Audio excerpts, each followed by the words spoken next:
Councillor Tony Durcan, the Portfolio Holder for Growth and Prosperity.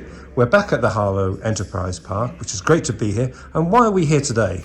Well, we're here today because actually we've just welcomed our first tenant, who's bringing a business that's currently employing 30 people just on the periphery of Harlow. But when they come in June, they're anticipating that they'll be increasing their workforce by 30. So it's really just an opportunity to welcome the new owner, have a look around, see how things are developing, and clearly he's very, very impressed, and certainly we're welcoming him as our first tenant. I think we were last year, maybe late 2019, 2020's been a bit of a year.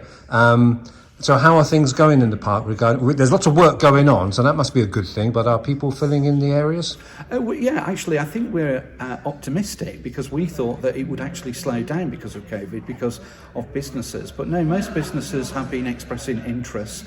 We certainly know we've now got the top floor booked out. We know that we've got another company that are going to be coming in shortly for actually this floor, or half of this floor, and we've also got interest in the lower ground. So for Nexus building, we're quite positive and optimistic that will be full soon. And immediately behind us, we've got the Modus buildings, which are the grey looking buildings.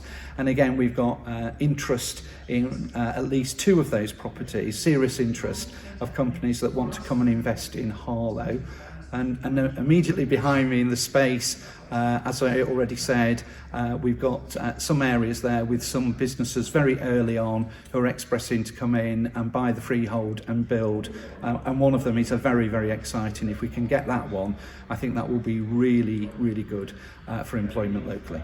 So we see the growth here. We see the housing being built behind you in Newhall and up to Gilden Way and Junction 7A.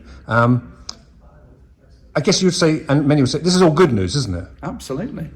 This is good news, because this is about the future prosperity of our town. Because unless we can generate real jobs, real opportunities for people, why would people want to come and invest, live in the town, and actually use the facilities in the town? So it all connects, but it's really important that we get decent jobs to enable local people to have good choices.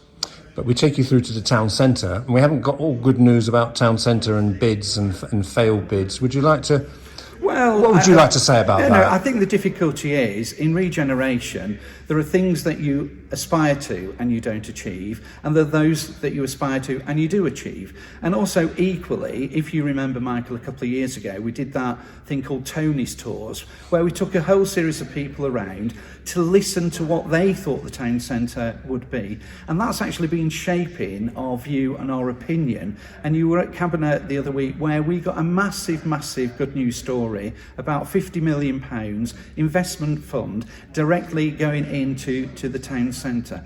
So all that activity that took place, 2 years ago, when we were walking around, all that has been stored, and all that will come to the fruition and will help dictate what our town centre should look like. So yes, we did lose the town centre funding, which was the walkway from the Water Gardens round to the Harvey Centre.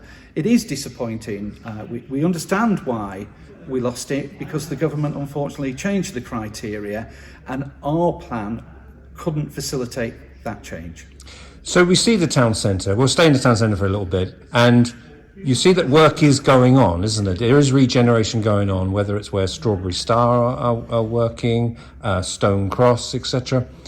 But we're in 2021. When do you think we're going to see a completed town centre that is your and many other people's ideal town centre? Give us a date. No, I don't think you can do that, to be perfectly honest. I think this is about evolution. This is not about revolution. This is about taking it piece by piece, because we've got to work with a lot of the landlords, a lot of the other businesses. We've got to predict what a town centre is going to be about. It's no longer just about shopping. It's about art, leisure, culture, spirituality. It's also about shopping, it's about businesses, but it's a place that you can come to feel safe and secure in.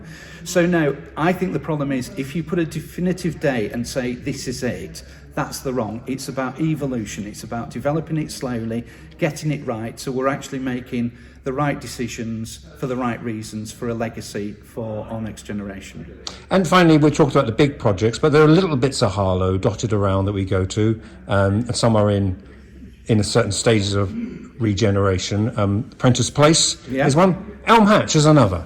Yeah, actually, we're doing quite a lot. We've got a couple of projects running at the moment, which is about the Labour commitment to build council houses.